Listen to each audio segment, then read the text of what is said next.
what James was saying, you know, we feel a real sense of urgency these days at the China Institute because, you know, we're navigating very challenging times in the U.S.-China relationship, and we believe our mission is more urgent than ever.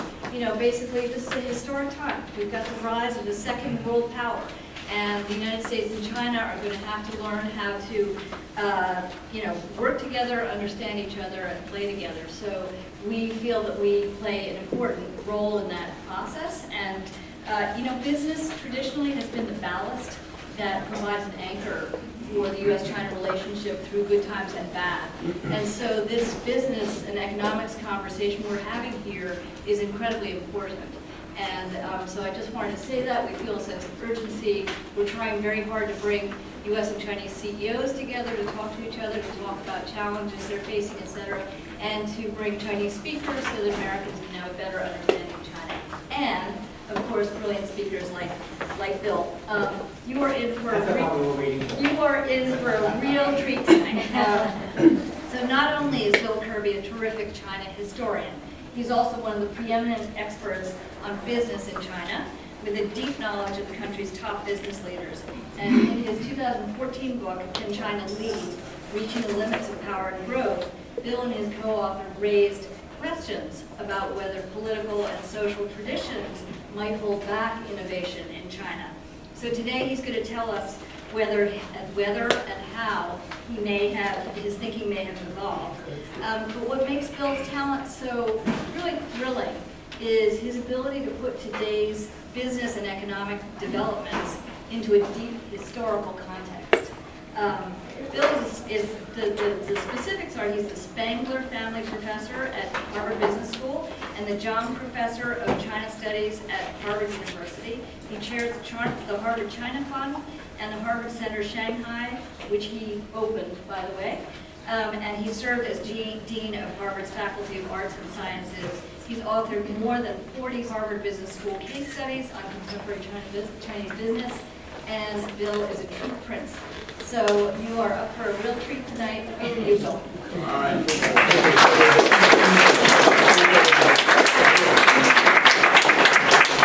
a real pleasure to be at the China Institute, which I have not been since it moved to this place somewhere near New Jersey. We're right on the edge. Here, but it's a great, great place. And the first time I came, a very dear friend of mine was then director of it, since passed away, Alan Walkman. But this is a place that has a very special role in U.S.-China cultural relations since its founding by Rector back in the 1926. So,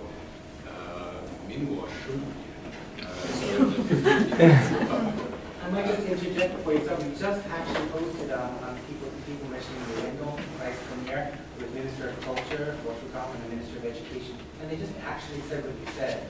You know, they're so thinking about people-to-people communication and culture and education being a part of that immediate core of the relationship. So, thank you. And actually, later on, if I can remember it, I'll actually talk about something that Rector wrote in the early 1930s that is very relevant for China's political direction today. But I want to talk about this question. Really, it builds on this book that I and several business school colleagues did in 2014 on the question of if the 19th century is in some ways a British, perhaps German century in global influence, in the 20th century, or at least the second half of it, one of American preeminence. What are the prospects of the 21st century being the Chinese century? And if that is to be the case, what is the kind of current destabilization of global norms and the current process of what I tentatively call de-globalization? What does this mean in portmanteau for China? Is it good or is it bad? And when I think about this, you know, the question is really, if you look at Mr. Xi Jinping, who is, you know, you never know how elections are going to come out, because I thought Mrs. Clinton is going to win. But I'm betting that he gets another term. I don't know how this is, why I think that. But you never know until all the votes are counted, if there are votes to be counted. But the question really is, what is he aiming at? Where is he going? Where is this regime going? Where's China going in a fast and unpredictable world? And it's a world that I like to live. Here he is in Outer Mongolia, and if I were Outer Mongolia, I would worry a bit, but that's not our topic tonight. When I think about this, I think about where China's going in the light also of where it has been. So I think of it in terms of the past. Who is this wonderful woman? She a good person? Hard to say. Well, so when I was dean of the Faculty of Arts and Sciences at Harvard, Mark will remember this, I had a huge portrait of the Empress Dowager in the Fogg Art Museum in my office, outside the office, just as you came in, for protection. Times being what they were. And I was the host one year of Premier Wanzhou, and he was coming to Harvard, and in order to prepare the mission, the Chinese ambassador came to see me in the office, and we had a wonderful meeting. He comes up the stairs in University Hall at Harvard, opens the door, and there's this huge portrait of the Empress Dowager. And he said, "Why do you have this picture of this terrible woman in front of your office?" And I said to him, quite honestly, and I believe it, you know, if she were a man, you probably would not think she was so terrible. And in some sense, it's also true that if it weren't for her, you might not have a country. She held the Da Qing, the great Qing Empire, together so that others could inherit it. That was not her goal. But China is the one great empire of a century ago in a world of empires that is actually still intact, largely minus Outer Mongolia. That's in part her. But if you look at what happened after her death, this little fellow, you remember Puyi, the last emperor, didn't have a distinguished career.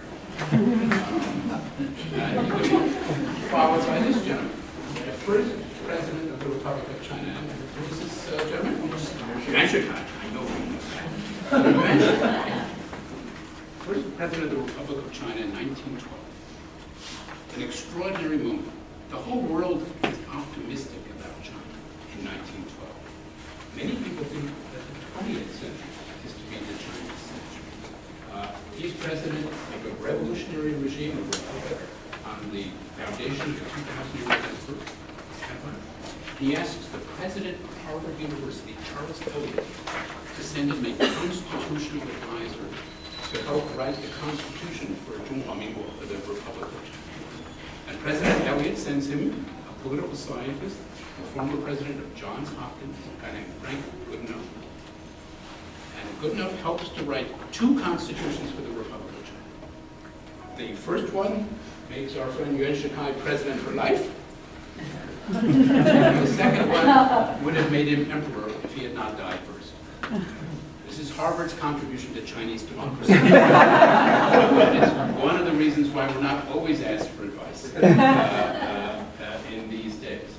But if you go back and you were to go to a place like Wydra Library, our great library, or New York Public Library, look at the books that were published about China in 1912 and 1913.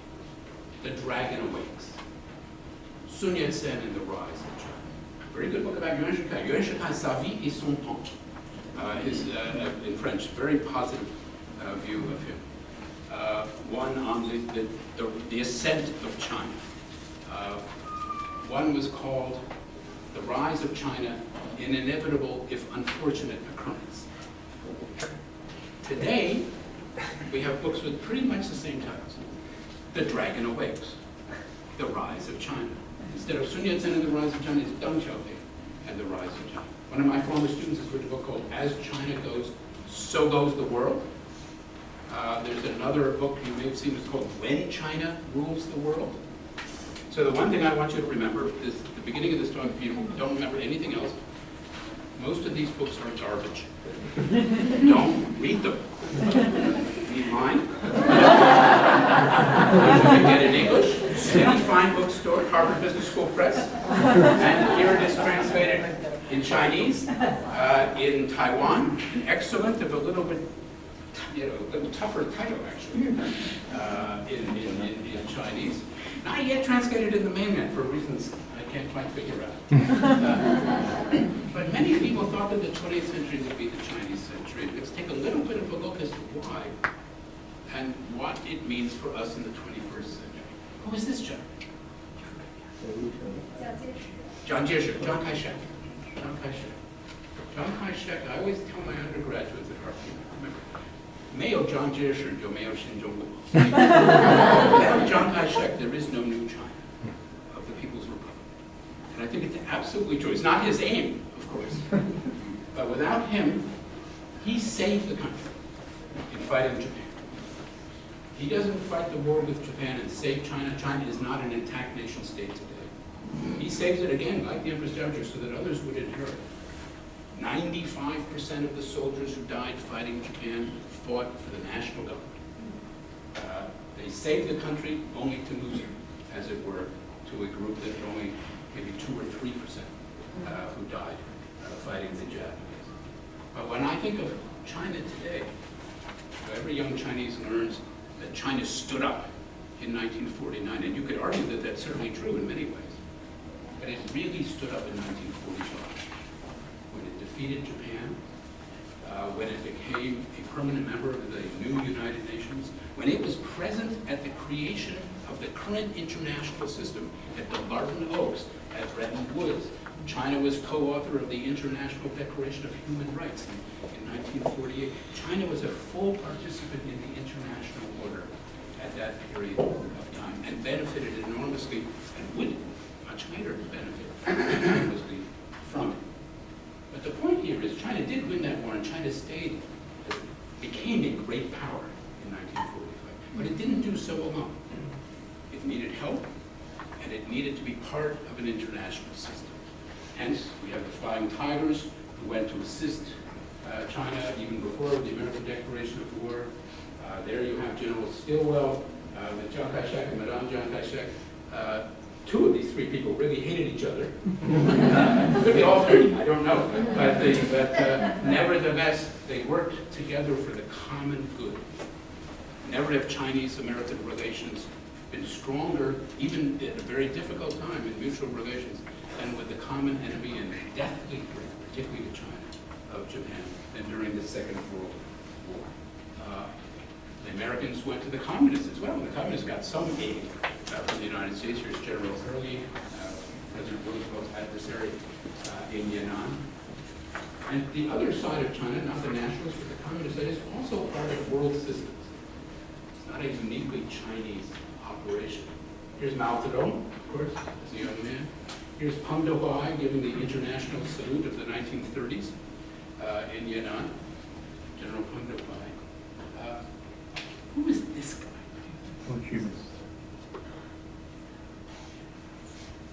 Canadian doctor? No. His name is Boris. He's a Latvian Jew, grew up in Chicago, member of the Communist Party of the United States, and a member of the Communist International. And he was the emissary sent by Stalin to advise the nationalists and the communists in the First United Front from 1924 to 1927, 28, when it fell apart. But China is part, the Chinese Communist Party is part of another global movement, that of global communism. You could also say, without the Soviet Union, very simple fact, without the Soviet Union, which founded the Chinese Communist Party in 1921, without the Soviet Union, there is no Chinese Communist Party. And without the Soviet Union, therefore, there is no People's Republic of China. It's really that simple. Even though the Soviet Union did not make that happen, the Chinese made that happen. But it's a crucial and important point. Here is Mao studying. What is he studying in Vietnam? The collected works of Stalin, how to seize and hold power.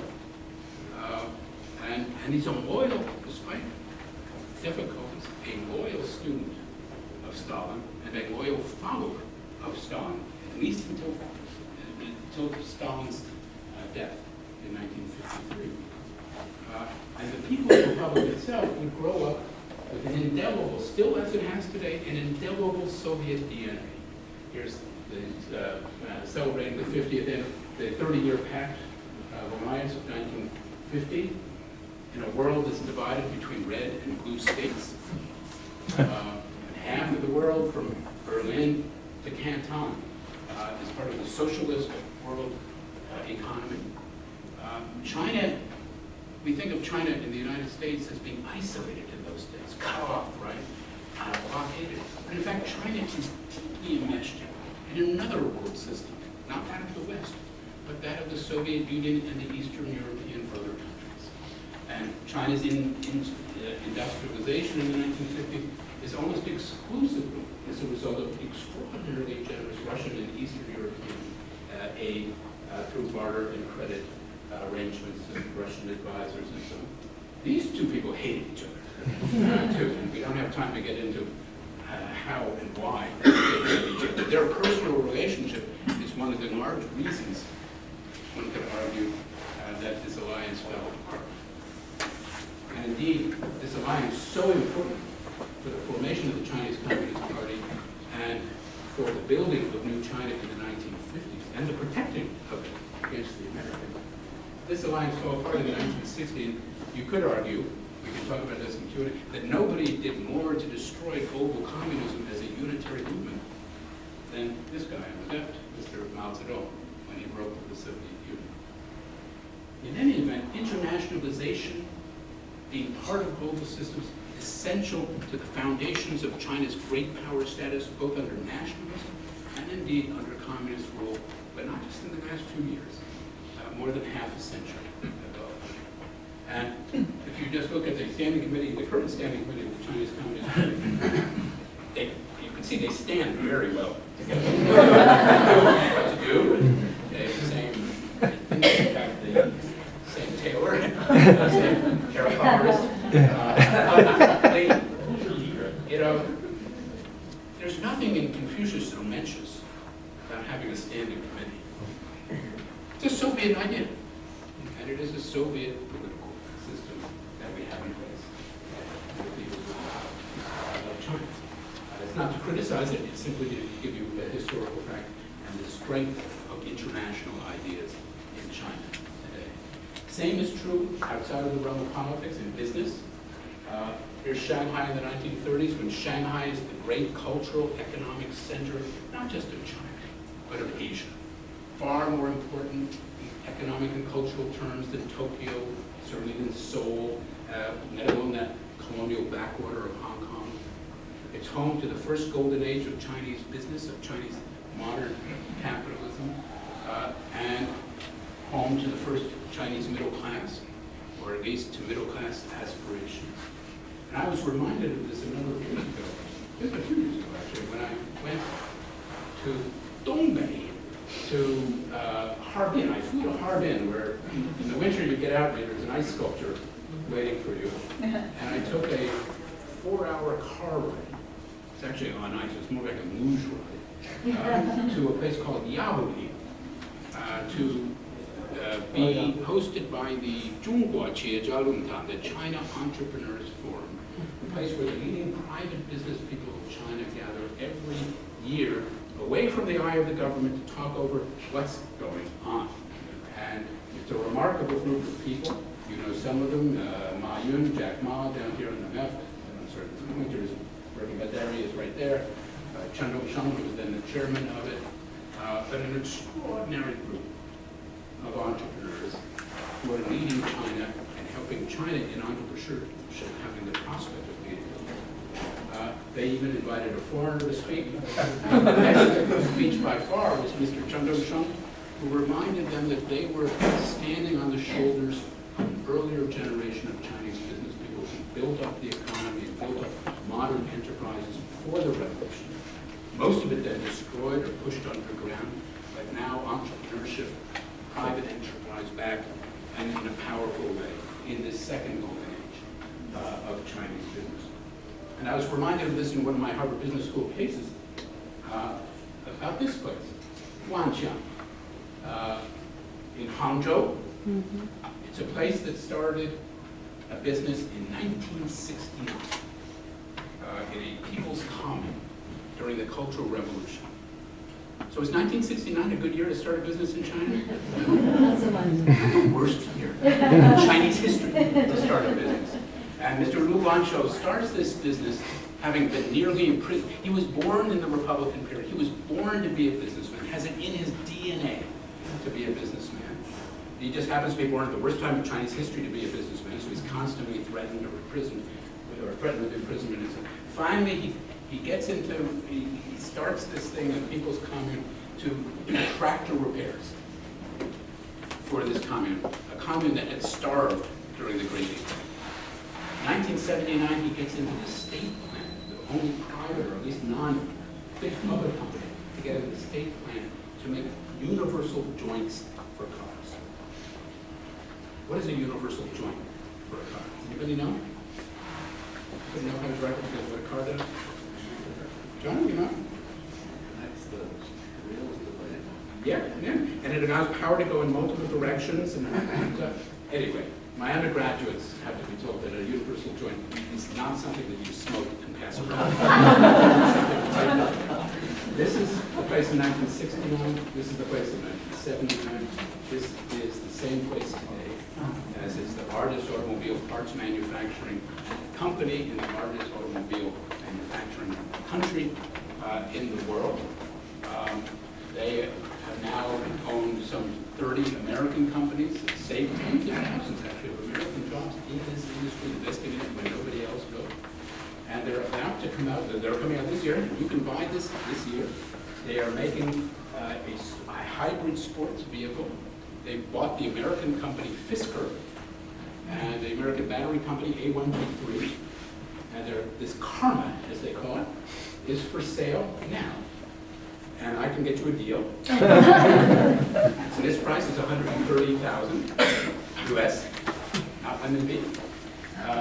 But I could probably, they'd probably knock off, $20 or $30. It's a very cool and beautiful car. It even has a solar panel on the roof. In any event, this is think of it, a family business supremacist.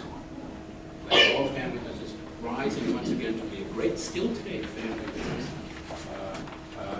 In China, but now in the international one, and this is their international headquarters.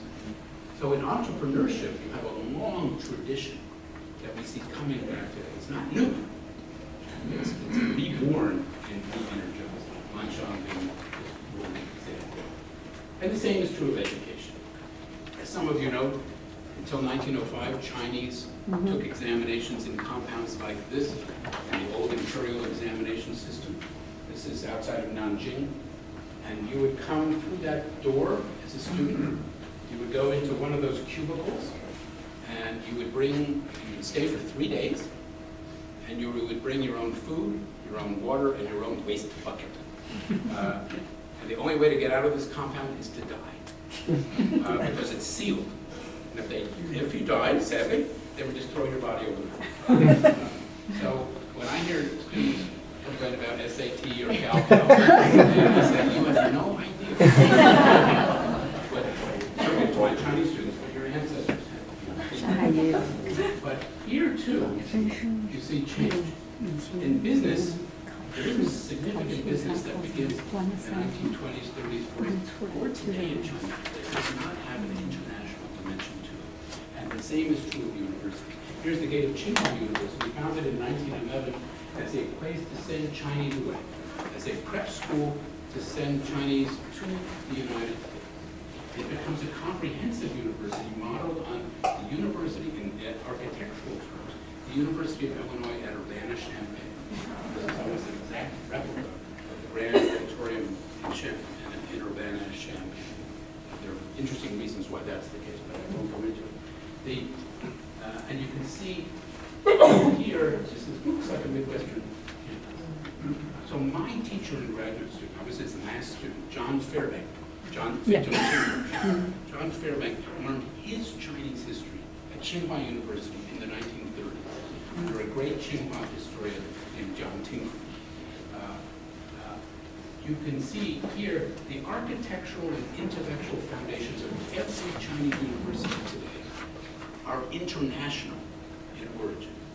This looks like Urbana-Champaign. In the 1950s, Tsinghua would look like Moscow State as the Soviet influence would become dominant. You can see this on Peking University's campus. This is the campus of Peking University, but it's actually the campus, you can see the characters to the right, of Yenjing. Yenjing University, founded actually as an international school in 1928. few years ago, when the Yanjing Academy was being established at Peking University, and it was going to be at the center of this historic campus, many Peking University students demonstrated against it because they didn't want these foreign students of this international academy being in part of the Chinese campus. Well, just look at this. There's an American architectural firm that actually designed this particular campus. And like every university, basically all over the world, learning one from another, copying one from another as to what a university should be. Here we have Jinling College and Nanjing University, which is a sister school in many ways with Smith College in Massachusetts. Here we have Guoli Zhongyang Dashi, National Central University, 1930, founded by Chiang Kai-shek, and it is modeled on the very best university in the world in 1930. So what university is that? MIT. MIT? No way. Harvard? No, we're close. Harvard's probably not even in the top 10. Yo. Oxford? Not Dartmouth. Stanford. German. University of Brigham. Oh. The model of all modern research universities, the model that Harvard plagiarized in the 1970s, that Johns Hopkins, Chicago founded the great, it's the combination of research university and undergraduate liberal arts education put together for the first time in 1810, the founding of the University of Brigham. And you know that this campus, which is now the campus of Dongnan Dashi in Chinese, in Nanjing, you know that it's modeled on a German campus because there's a brand number gate welcoming you into, as there is on the new campus of Nanjing. So here too, the internationalization, if today's universities are strong in China, and they are really strong, that's because they are being built also on very strong foundations that date back before 1949 to a system of higher education in China that was small, but dynamic, international, and pound for pound, not big, but pound for pound, one of the best. So if we look at the 21st century, who's this guy? Same. Sun Yat-sen. And when I give lectures in Taiwan, I'm always struck how little young people in Taiwan know about Sun Yat-sen. They know he's on the money. And, he has many famous works, but in my view, the most important work that he has that still matters for China today is something he published first in English with the title, The International Development of China. How to use global capitalism to build socialism. This is his vision. Published in Chinese later as Shi Ji, very famous book, Yeah. and studied by generations of Chinese engineers decade after decade. This, of course, he has an international wife. In other words, Sun Qingling, whose English was much better than her Chinese, and who had, certainly in her early days, what you might not call proletarian taste. But he is the father, in many ways, of the China that we know today, of the China of the infrastructure state. This is his plan for the Chinese railway system of 1921, an extraordinary plan that will be the foundation of both nationalist and communist planning for decades thereafter. And here's the PRC's planned high-speed railway system for 2016. You can see the PRC is even a little bit more ambitious than Sun Yat-sen because they're planning a railroad to Taiwan. I don't know that they were told President Xi Jinping that this is coming, but if it's on a Chinese plan, it probably could happen. And so this is an area, when you think of leadership, this is an area where China not only has the foundations for leadership, China is the high-speed train. How long does it take to get from Boston to New York? How long did it take a century ago? It's actually a little faster. How long, same distance between Shanghai and Nanjing? 1 hour. 1 hour and 3 minutes. Yeah. 1 hour and 3 minutes. It's just so wonderful to be on these and so humiliating to be on others. Airports, the likes of which we'll never see in our lifetime in this country. Here's the Beijing subway system in 2003. You remember the earlier one was just that blue thing going nowhere. 2008, 2013, 2016. And what's the big infrastructure project here in New York? Subway? How's it going? When did it start planning? And in Boston, you know what the big infrastructure project in Boston is? Oh, that's all. That's the. Oh, and talking, look at the future. We're very ambitious in Boston. It's a 4-mile extension of the Green Line, which is the oldest underground trolley line in the United States, out to Tufts University. And I'll bet anybody in here at least $100 that will never be done. Too many lawyers, I think. China has engineers, we have lawyers. Different people. Here's the 3 gorgeous dams, first proposed by Sun Yat-sen in 1921. Then it was Chiang Kai-shek inviting the chief engineer of the Grand Coulee Dam in 1945 to come and design the place where it now sits. The first World Bank loan ever given was for this project in 1945 and 1946. Soviets gave advice in the 50s, and then it was built by China in the 1990s and 2000s, but after an accumulation of international experience. Telecommunications, one of the oldest universities in China, started under the Qin, is called Jiaotong Dashi, the Communications University. Now today, a great set of engineering schools. But modern communications, another area of telecommunications where China can lead. This is a picture of 2008 where people in Kashgar get to watch the Olympics, whether they want to or not. Here's that we have a case on China Mobile on their rural network. Here's that from their corporate social responsibility propaganda. A happy farmer, a happy grandmother, all connected by the Village Connect project of China Mobile. And here's my wife, at the Great Wall of China. And while she's in Beijing, I am in Lhasa, Tibet. And we're kind of doing a test. I have this cell phone that whenever I drive home from Cambridge, Massachusetts to Lexington, Massachusetts, it cuts out over one hill, Belmont, every night. It's without question. But in China, it never cut out. So I think maybe it won't work at Lhasa. Maybe tomorrow. Maybe political reasons. But she gives me a call, no problem. This is an infrastructure state in many ways unleashed and unchecked.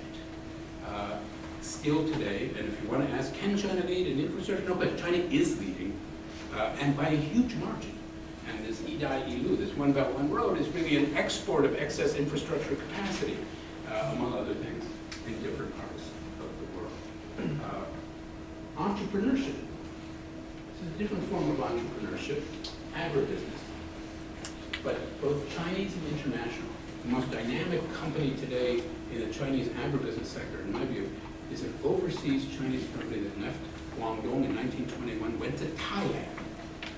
It's the Zhengda Jichuan, the CP Group. And they now have, and they have to operate in 30 different provinces as independent companies because there is no national market for food, basically. From farm to fork, an integrated supply chain, an agricultural revolution without a land revolution. They don't own the land, but they oversee the agronomy every step of the way, right down to the Lotus supermarkets that they control in every major city in China. They have green eggs, certifiably green eggs. Look at that happy baby. How could you not have one of those eggs? We have a new case on their new mega farms, changing the form of agriculture in China. And this is an 80-kilometer long size farm south of Ningbo, north of Ningbo on the Hangzhou Bay, south of Shanghai. And everything in it is recycled. In this particular farm, under number 2 here, item number 2 is about 1.5 million chickens. And their fertilizer fertilizes the fields that are in summer rice and in winter wheat. also vegetables. The chickens who are done with their, the company says they have short but happy on. They go to number 3 to become chicken soup for Shanghai and elsewhere. The chickens who die early on the job, they go to the crocodile farm. So where do the crocodiles go? You see your hand there? It's okay. They go to Louis Vuitton and Hermes and so on. Everything is recycled, very eco operation. And they're just changing the way, you will see in a variety of areas, experiments like this. Whether they're good for farmers or not is perhaps another question, but they're certainly changing the form of agriculture, and it is entrepreneurship on a huge scale. They have a layer chicken facility outside of Beijing that has 3 million chickens in one facility, laying 2.5 million eggs a day. So some of the chickens are pretty not good. Now, or look at another industry, which has an international dimension, the milk industry. Milk industry, the dairy industry in China begins in the late Qing and early Republican in order to give milk to foreigners in the treaty rules. But today, it's for Chinese. The challenge for the ED company, which is another one of our cases, is to keep cows from wandering around aimlessly like this in Inner Mongolia, to doing some work like this, to industrialize agriculture, and to convince, and this is a great marketing job, how do you convince hundreds of millions of Chinese who don't like milk, and 70% of whom are lactose intolerant, to drink it? It's a big challenge. But you can change, actually, the chemistry of the milk to make it more digestible. And you can market the hell out of the product to make it more saleable. But it's one of these great, extraordinary feats of entrepreneurship by a state-owned company to convince people. Every Chinese mother believes that their child now needs milk. How did you get to have 1 billion people in China before milk? I have no idea. Somehow it's possible. But nevertheless, Edie, and so Mr. Pan Khan came to our Harvard Business School class. We just had a new case on his acquisition of New Zealand dairies. But this was in 2008, the first time we taught the first case on it. And he gave each of my Harvard Business School students 2 quarts of ED milk. And they drank their milk. And they're all fine. But that summer, there was a big crisis, as you may have heard. And the next year, he sent the vice president with a letter of apology in case there was any problem. Nobody got sick with us. Protect the wine industry, an international one. Chinese work, clothe themselves, move around, and consume many different foods than they did 100 years ago. And one of them is now great wine. But it was an overseas Chinese from Java named Zhang Yishir, who was the originator of this revolution in 1892, the founding of the Jiangyu winery. A winery that won 4 medals in the 1915 Panamanian Exposition in San Francisco, overseen by President Woodrow Wilson, who I should say didn't drink. But nevertheless, an extraordinary history. And today, both in state and private, we have a case called Appellation Shanxi, what I believe is the best private vineyard in China, Grace Vineyard, changing the way farmers earn income, taking a barren area, forced to grow grain in the Maoist period, to making it prosperous again, and marketing it all over the world, or at least all over Asia. And this is the CEO, Judy Chan, and she's part of the story of kind of the international development of Chinese enterprise. Her father, like the founder of the Chinese wine industry, was an overseas Chinese from Java, starts this winery in Shanxi, and at one point, she's studying in the United States at the University of Michigan. She's a women's studies and sociology major. And her father calls her up for summer vacation. Judy, can you come home and work in the family business? And she says to her father, sure, Pop, what is the family business? She had no idea what her father did to put her through it. So the students in the audience, be nice to your parents. They actually work hard for you. She now runs 2 of the family businesses. She runs this winery, which has earned all kinds of prizes. and she runs the Shanxi province, and she runs a for-profit cemetery in Hunan, in Changsha, which has a different but probably steadier business model. But in entrepreneurship, I didn't talk about the most famous big companies, the Alibabas and Tencent. There's no question that China has the capacity to just go back to that picture of the Chinese entrepreneurs. So then the last area I want to talk about here is education. This is the reopening of Chinese universities after the Cultural Revolution. And today we're in a moment of extraordinary expansion, unlike any in the world before, in the size and scope and quality of higher education in China. This is Zhejiang University in Chiang Kai-shek's home province. This is in Hangzhou. This is one of their new campuses. This is another of their new campuses. This is their international campus between Shanghai and Nanjing. They have 8 new campuses. My university has 1 new campus across the river from the main campus near the business school. We've had it for 20 years. And on that campus, what have we built? That's right, nothing. So far. We will, but it's kind of amazing to see what's going on here. And this is such an edgy place. Chiang Kai-shek's home province. They even have an institute called the Chiang Kai-shek and Modern China's History Research Institute, and I became an honorary member. So if you go to Zhejiang University, you can not only see this cool campus, you can meet Chiang Kai-shek. Or an actor who looks kind of scarily like him. It's this woman who worries me the most with that gun. But this is an educational revolution that's extraordinary. There hasn't been a country that we deem as a global leader in the 19th or 20th or 21st century that has not also been in higher education. So can China lead in this dimension as well? There's a private college, we have a case on Hangzhou. But you can look at the global rankings.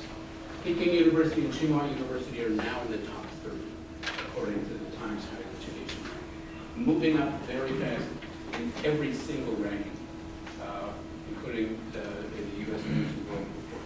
But if you think of many of the rankings, they're absolutely in the top 50. Back in 1930, 1920, 1910, probably 8 of the top 10 universities in the world would have been German universities, and the other 2 British.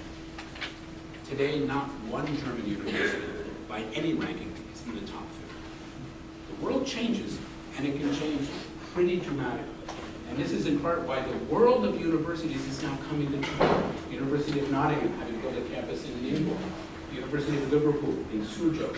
Stanford has built a Siheyuan, a kind of a courtyard campus on the Peking University campus. China-Europe Business School, a magnificent business school in Shanghai, joint venture with the European Union. Columbia with offices in Beijing, not the most recent picture, I realize. The University of Chicago has a center in Beijing. NYU has a joint venture, a liberal arts college in Shanghai. And there's our Harvard Center in Shanghai. And the only thing wrong with this picture is that we don't have the whole building. Yet. Maybe someday, but this is what it looks like on the inside, a classic MBA operation, and very successful one. The most ambitious place by far, I have to tell you though, school by far of American universities is Duke University, which has established a 200-acre residential campus. Kunshan in Kunshan, the most entrepreneurial and maybe best-run city in China, right at the heart between Nanjing and Shanghai, and only 13 minutes by high-speed rail from Hongqiao rail station in Shanghai. An extraordinary place which will admit its first undergraduate class, a liberal arts college on an international scale, joint Duke and the city of Kunshan and Wuhan University in China, opening its doors for that program next fall. So we're in a moment of an extraordinary ambition. Here's the 100th anniversary of Tsinghua, and here's President Hu Jintao at that time celebrating that. And think of this, Tsinghua began as a place to send Chinese away. Now it is a place, its new Schwarzman College, Sushimen Shuyan, they funded, and really the vision of the American businessman Steve Schwartzman, but also with strong support from the Chinese government, to have this place be the Rhodes College, as it were, the Rhodes Scholarship for the 21st century. Think of this, the best and the brightest, the leaders of the 21st century, will no longer go for a Rhodes Scholarship. Why would you want to be in a cold, rainy island off the coast of Europe when you could be in Beijing? This is where well, that's what they're betting on, and it's off to an extraordinary start by a great New York architect. I should say on the heart of one of the great Chinese universities. So then when you look at all this in every dimension, the question that I have to ask is, how can China not be? Everything seems set up for Chinese leadership. Now let me just give a few reasons they give one pause. This is a statue of Chairman Mao outside of Zhejiang University. There are several in front of many Chinese universities. A statue of a man who did more to destroy education in China than any other human being during his lifetime. And if you ask any Chinese university president where there is still a statue of Mao Zedong, they will say, why do you have, I ask them quietly, of course, why do you have a statue of Chairman Mao still in front of your university? They will say, we missed our chance to take it down in the 1980s.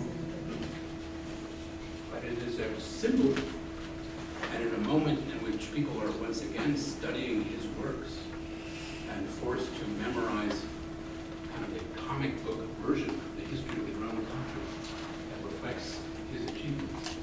This, to me, is one reason why we should give one applause. Rather than statues like that, I prefer statues like this. This is John Harvard. It's actually we have no idea who it is. It's somebody who's posing as John Harvard in the 19th century. A man who gave Harvard his library and who named the college and then promptly died. Or at least went away. I forgot exactly what happened. But that kind of donor is a lot better, I think, for a university to do. So that's one reason that gives me pause. Another reason that gives me pause is this picture. Here's Liu Xiaobo, a man who did no harm to any human being or to any property, but who was imprisoned and who died for his thoughts. China's only Nobel Peace Prize laureate, here with the empty chair before him.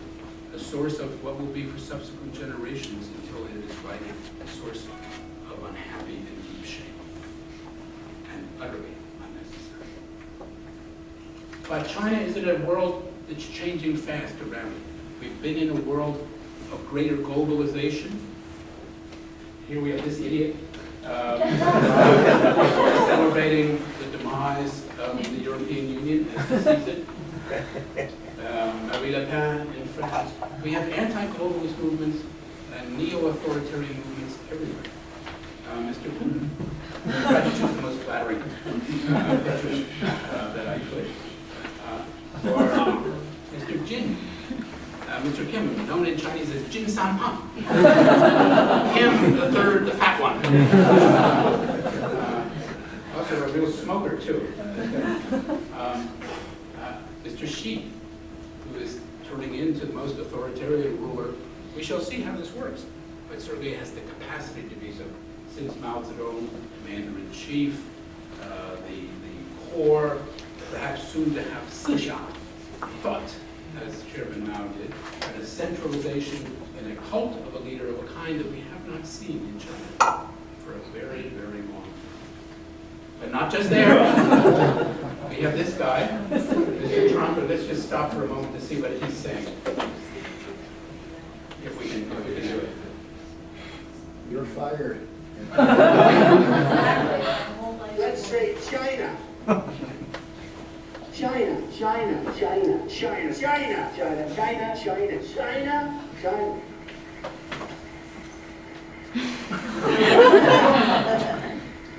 You go over to China, China, China, China, China, China, China, China, China, you take China, China, China, China, China, China, China, China, China, China, China, because China,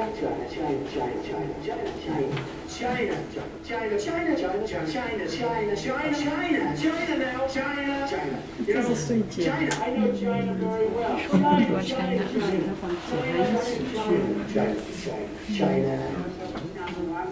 剪掉。 China to me, China. You want to buy from China? That's great. Buy from China, right? Toys from China. China. I have people that I know in China. China.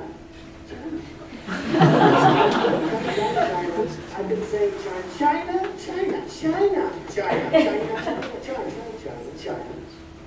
我把它剪一起，更不错。 China.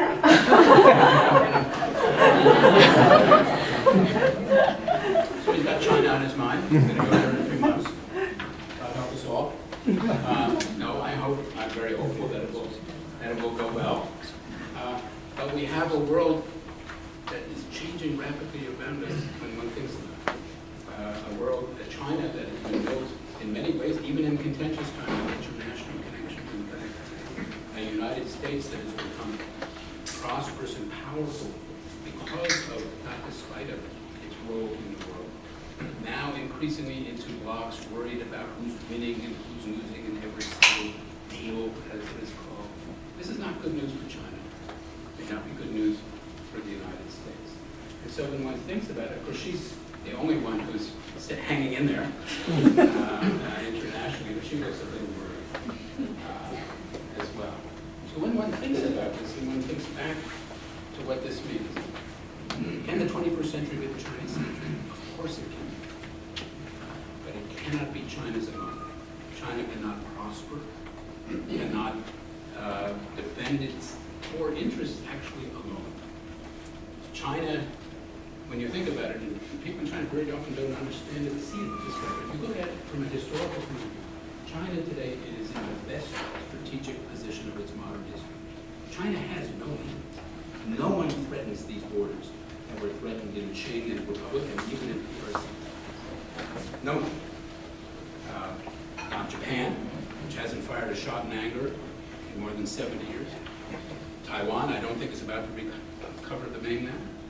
Not Vietnam, not India, not Russia. Probably the only risk to China today comes from North Korea, because you never know where one of these things is going to come down. But we're in an age of peace and prosperity since 1979, since the Sino-Vietnam War. It is the longest period of peace since the Opium War. And without peace, there is no prosperity. And there is no peace without cooperation. President Nixon, when he went to China and met with Chairman Mao, if you look at the records of their conversation, they talked about everything except trade. Because they couldn't imagine the world that we are in today. Nixon could not have imagined it, and Mao Zedong probably would not have liked it. We've had our ups and downs in international relations. President Ford meeting Chairman Mao when Chairman Mao is very ill. There's a wonderful story told to me by one of the translators at this meeting. This is pretty much of a low point in U.S.-China relations because the relationship can't move forward. The chairman is very ill, and Ford is basically an interim president. And in those days, Chairman Mao was always saying, ritually, I have an appointment to see God soon. I have an appointment to see God soon. And Ford, being a very polite Midwesterner, at one point said, well, Mr. Chairman, thank you very much for your time, and I don't want to keep you from your next appointment.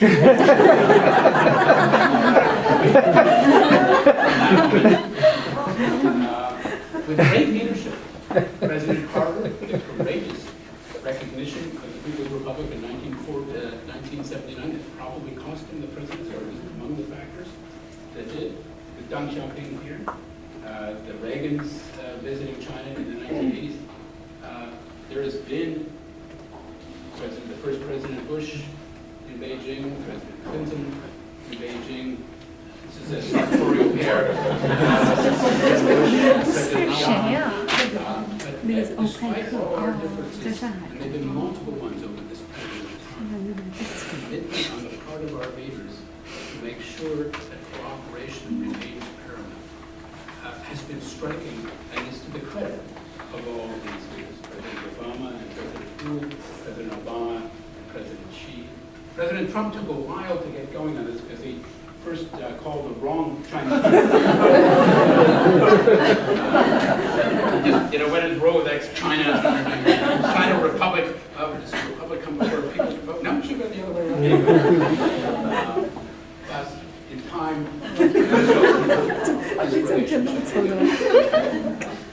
the Chinese century is, in fact, much depends on what happens also in other places, such as in this country. We can talk more about this in the Q&A. But if the 21st century is to be the Chinese century, the one thing I will conclude with is this. It won't have been the first, and it won't be the last. Thank you very much.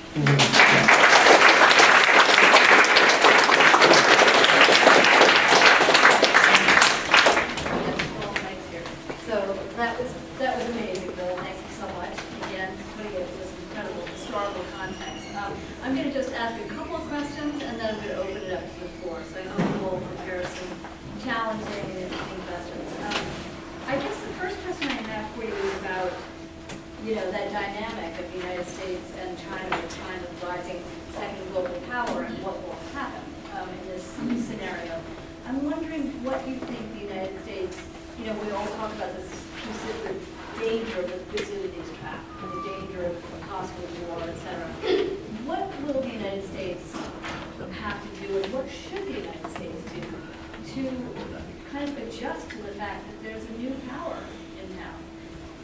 Well, I think it's a challenge for both countries, really, continental-sized countries, really very self-contained and self-absorbed, particularly in this context of the Americans.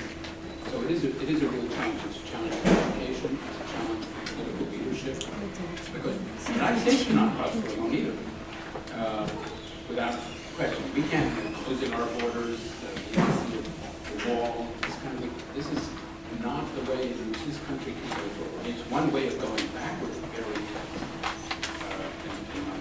and if you think about it, it's a challenge that we ought to have been thinking about facing for a long time. China was poised to be the great power in Asia after World War II, having defeated Japan. Japan not only defeated and surrendered, Japan was destroyed. It was the animosities of the Cold War that led the Americans not to participate in the rebuilding of China, but the rebuilding of Japan instead. But in an alternative scenario of history, China is a great power and stronger than it is today, way stronger, without the lost first 30 years of the People's Republic. When China went backward in the rest of East Asia, Japan, Korea, Taiwan, roared forward. China's made up for a lot of lost time, but China would have been even more significant today. It's something that, in some sense, people don't prepare for it. And there would have been very significant differences between the United States and a nationalist China on many issues. It's not, there are national interests that have distinctive differences. It's not simply an ideological matter. I think, no one can doubt whatever happens politically in China, if in 10 to 15 years, or China itself, China as a country, as a civilization, as an economy, is going to be extraordinarily powerful and successful, I believe. And if it can get to a form of political stabilization that isn't simply a repressive form, then I think all bets are off as to how powerful China can be. The way I think about it is that both of our countries have huge problems. The United States may be even bigger at the moment. We have an 18th century political system, European political system, that works very poorly in the 21st century.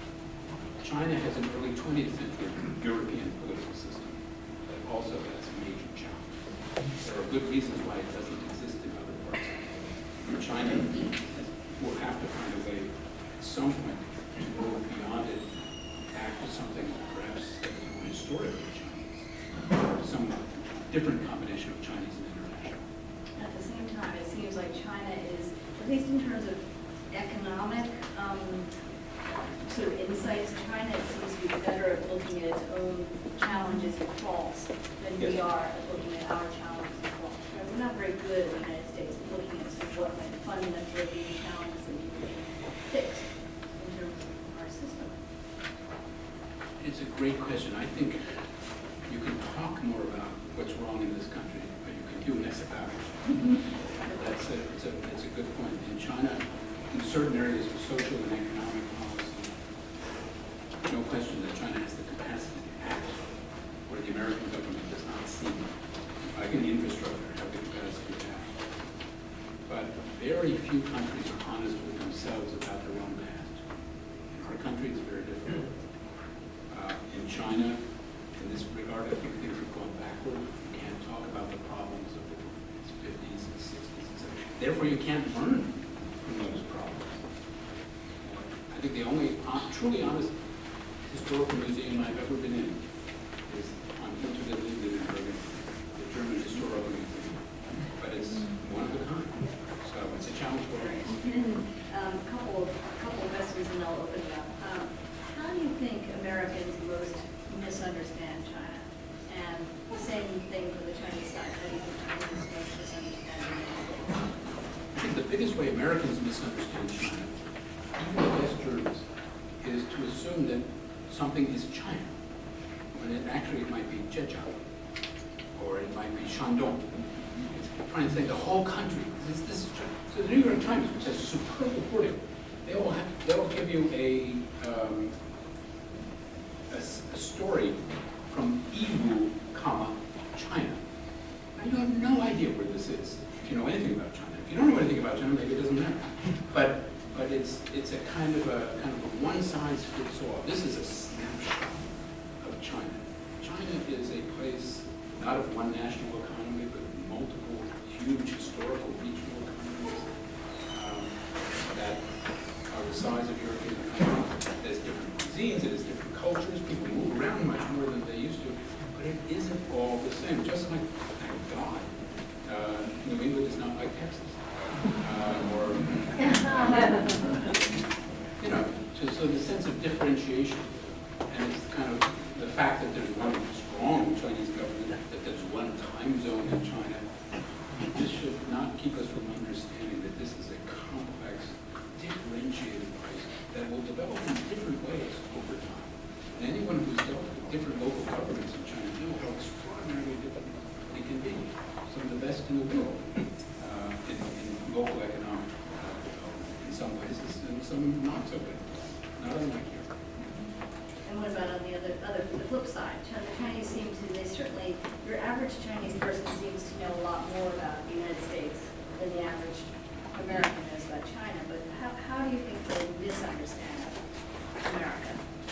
Well, I wish I understood America, so it's tough for me to answer that question. I think Chinese have a greater opportunity to study the good and the bad and the ugly of places they visit because they visited 60 more places. So this huge imbalance in the next generation between the number of American students studying in China. This is one of the reasons why I think this Schwarzman College is so important for the future relationship between the two countries. But also, here we have 330,000 Chinese now studying in American universities. So it's extraordinary. Most of them will go back to China. This will not make them automatically pro-American or anything of the sort, but they will understand this place a little bit better from their time here. President Xi's daughter. This is a matter of public record, so I'm not, and not from her. When President Faust of Harvard met President Xi in the Great Hall of the People a few years ago, he thanked President Faust for his daughter's education. And he said, you know, her thought has changed. Oh, wow. I have no idea what he meant, whether it was a good thing or a bad thing, but he was very grateful and extremely gracious. And then he yanked her back to China. She spent her 4 years at Harvard like every other student and graduated and then went home. So, so I think, it will have an impact over time. And Chinese, we at our Harvard China Fund, one of our central missions is to send undergraduates to China to work in internships, to work in companies, to study, and so on, so that an education about China is central to what it means to be an educated woman or man today. And I think it's really, really important to do that.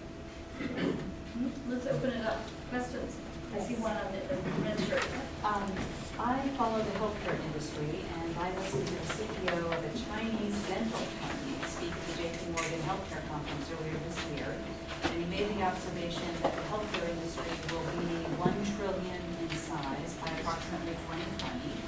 And given the earlier observation that we do exchange our students between each other's regions to study medicine and learn from each other, curious to know what you're seeing through your lens as far as the healthcare industry in Which China. company was this? Arrail Dental. I did an Yes. HBS case on Jame, which is another dental company, a series of it. I think that health and education are two of the fastest growing sectors in both private and public sectors in China because elite healthcare, which is largely what the dental market is in China, is, you know, people have many, many more opportunities now. There are many more joint ventures. So Mass General has a joint venture hospital operation going in Beijing and so on. And I was just, when I was in China 2 weeks ago, I was working on 2 healthcare cases. One of them on mental health care, in a particular mental health care facility. And the other one on the kind of corporatization of Chinese traditional medicine. Some of you guys know these, they call Yunnan Baiyao. So Yunnan Baiyao is a Chinese traditional medicine that if you listen to the company, it cures everything. Absolutely everything. Cancer. But it's also an SOE about to become privatized, so I was interested in it for that reason. But just as I was about to go and interview these people, I was getting a haircut in Shanghai, and the barber cut my ear with a scissors. Oh. But he said, "You put some Yunnan Baiyao." Stop. So I am a total convert. So it's a big, fast-growing, complex operation. Let's see right there. Thank you. I have 2 questions. Mhm. The first Can I one, limit it to one? Right. Sure. And people, yeah, one question each, and if One you could question. tell me your name and Don Way. Hong Liu from NYU Shanghai. Excellent. Great. So we met at Yes. your university with Chancellor Liu. That's right. Yes, so I'm very glad to be here. My question, first one, is about trade. Mhm. So there is an international working group for export credits that was created by initiatives of President Obama then, and also then Vice President Xi. So I would like to learn what would be your assessment of its potentials and also risks. Well, I don't know if that particular enterprise is actually still alive, so I'm hopeful that it is. It is an international sort of like organization. I see. Yes. You know, I think one of the worries that I have about the current trade dialogue that is so Washington and Beijing centered, at least for the United States, is that trade with China matters to some degree on a macro basis in Washington. It matters enormously for different states of this federal republic that do business in China. Governors, mayors, and so on. These are the people, in my view, who really ought to be on the front lines of consultation about what American trade policy towards China would be. It's great to have the senior leaders in Washington. They need to look at large-scale issues. They need to look at issues of even playing fields or somewhat evener playing fields for foreign businesses doing business in China, because this has become somewhat more restrictive in recent years. But I do worry, you know, I'm not, you know, we've had, I think I'll wait to answer that question until after Xi and Trump have had their get-together and see if anything positive. Certainly something positive will be announced, but whether anything positive has come from them, we'll have to see. I'm John Foster, in the healthcare business in China. Yes. You know, in your book, you raised concerns about the focus of higher education in particular in China on engineering and science, and worry about the development or the importance of liberal arts. And in these past 3 years and all of the change that you recognized this evening, do you see any progress in that respect? I usually see, certainly I'm not against engineers, don't get me wrong. Some of my best friends are engineers.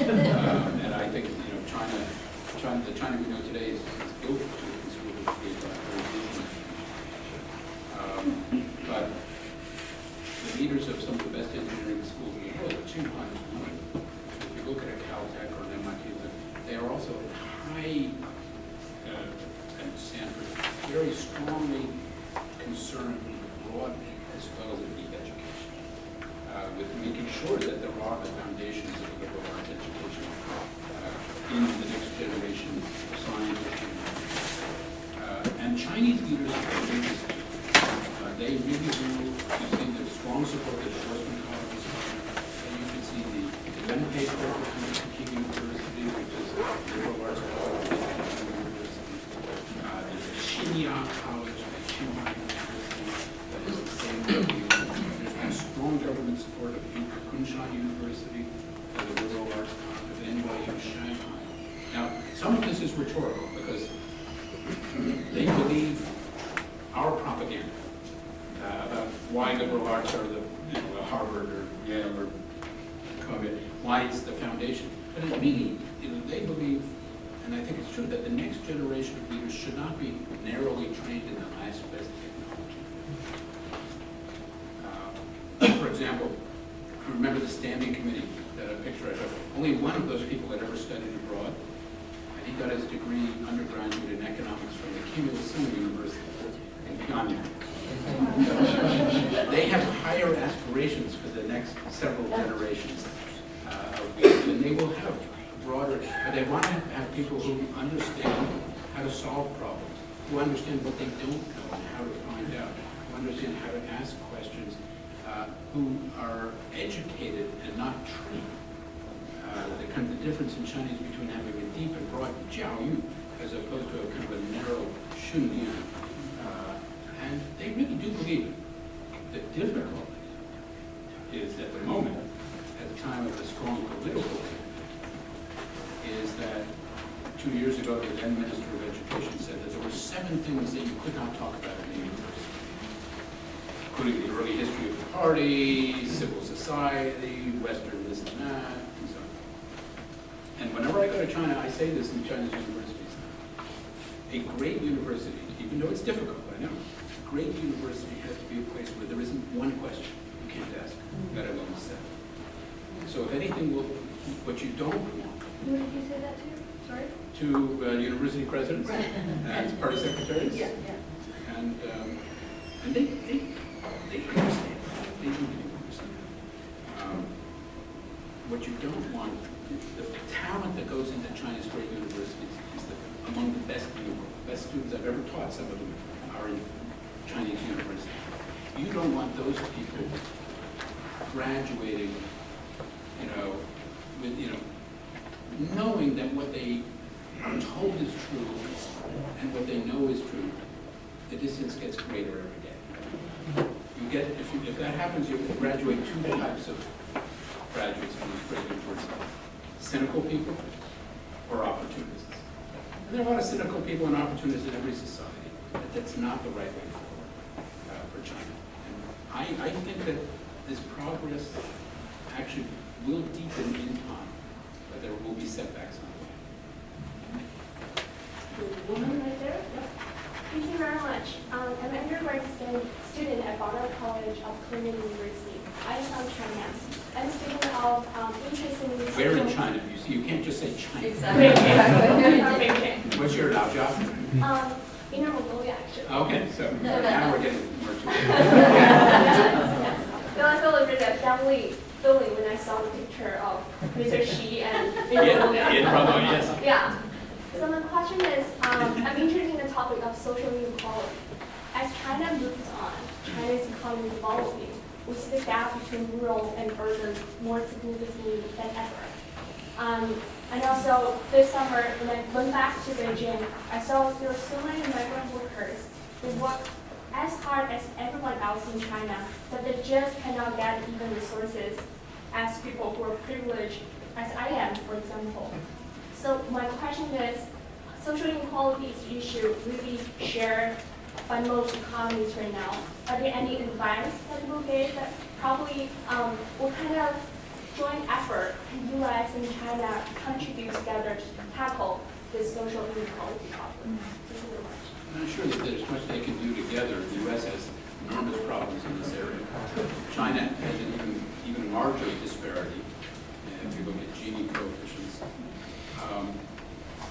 I think the biggest weakness right now is that you have 300-400 million people in China who are still very poor.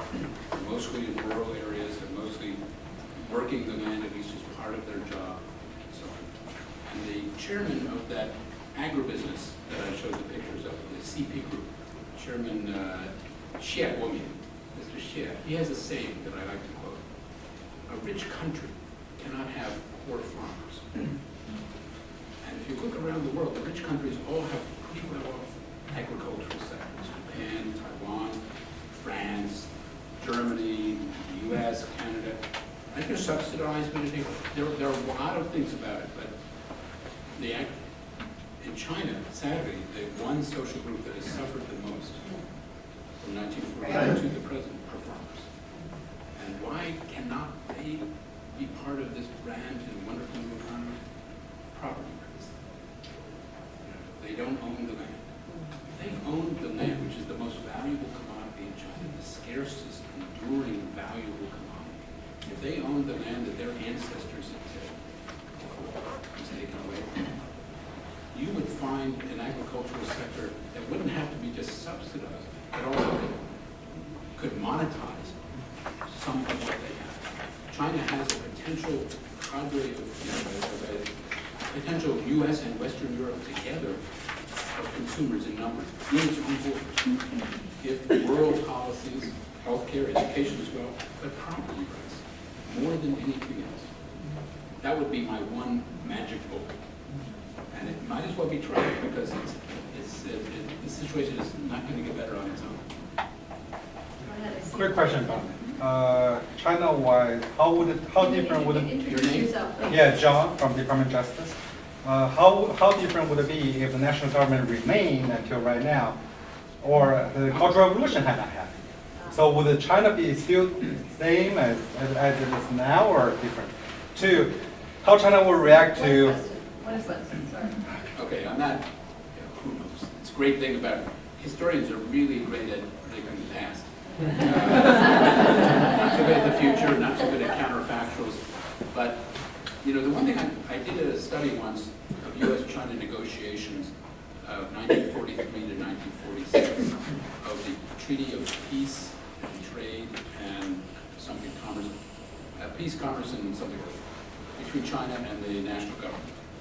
It was the first equal treaty in modern China. Extraordinarily difficult negotiations because the Americans did not want to give up their special privileges. Just like the Russians in 1949 when they negotiated with Mao, they refused to give up. They kind of reinvented extraterritoriality for Russian advisors. But the nationalists held really firm to this.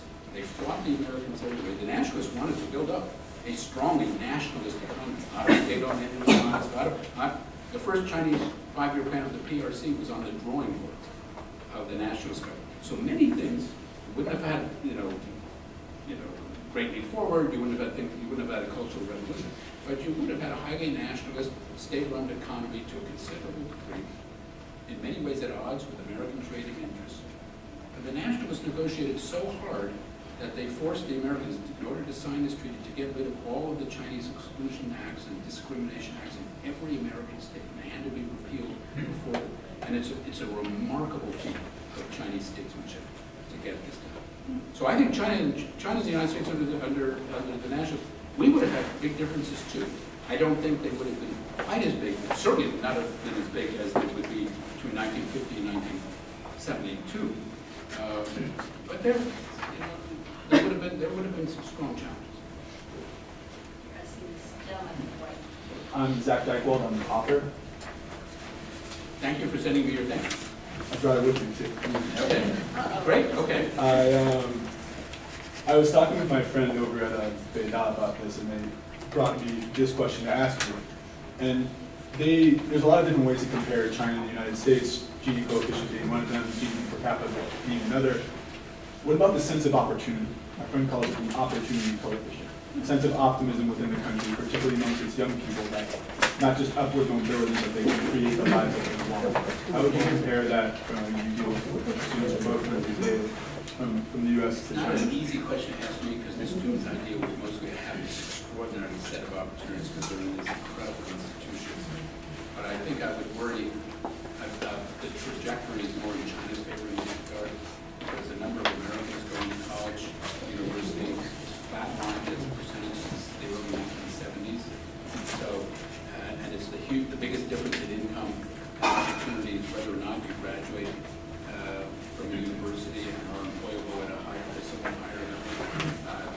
National mobility in the United States appears to be going down, not up. China is very robust, getting better in part thanks to infrastructure. And just the size of the, we'll see. There'll be a lot of people disappointed in what a university education can bring in China. When you go from 2 million students in the year 1990 to 6 million in the year 2000 to 36 million today, that's pretty fast. And a lot of parents are expecting, the graduate of X and Y to be, to take care of them very well in their old age. And a few of them will be disappointed. That happens in this country too.